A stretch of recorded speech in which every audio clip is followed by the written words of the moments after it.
There are just 3 weeks left before the Women's World Cup finally begins. Here are 4 burning questions ahead of the tournament. Is there enough hype ahead of the Women's World Cup tournament? My answer is plain and simple. It's no. I've seen hype before a tournament before. We had the Men's World Cup in 2022. We had the Women's Euros in 2022 as well.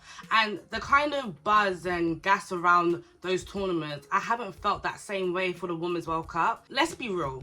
The BBC and ITV have only just got their rights to show the Women's World Cup. So there was never going to be as much hype until that was officially settled. So I'm hoping with 3 days left, they start to build up the hype, build up the momentum, because I look at other teams such as the USA, they've been building up the momentum and building up the hype within their country for weeks now. Hopefully we can catch up.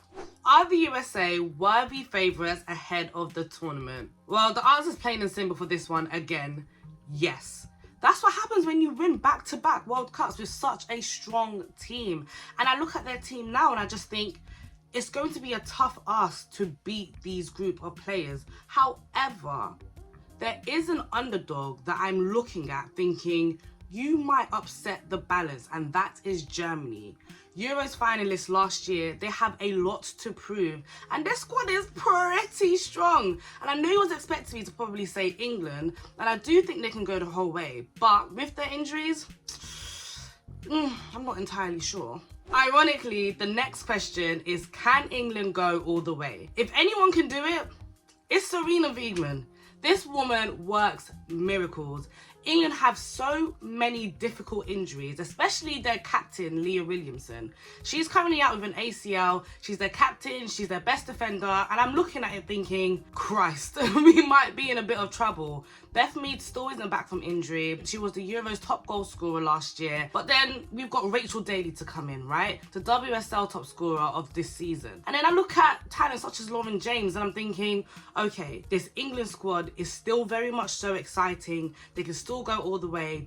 But I don't know. I'm not banking on it, only because I'm scared of disappointment. But if they do go the entire way, do not be surprised. Are we going to see the same reaction over here like we did in the Euros? Probably not. Now hear me out on this one. Last year with the Euros was absolutely fantastic, but there were so many factors that played into that. Firstly, the Euros were in England, right? It was home. And it came home because the atmosphere was amazing. And obviously the girls that will play pretty sick. But the atmosphere was amazing. We were literally the 12th man in the stadiums. But this time around, they're all the way down under. How are we supposed to bring that energy from there back up to England, especially with the times that they are playing? They are playing at 9 a.m, 12 p.m, 1 a.m. And I'm looking at it thinking, it might be a difficult task to keep up the momentum and be as gassed as we were last year, but I'm going to do my best.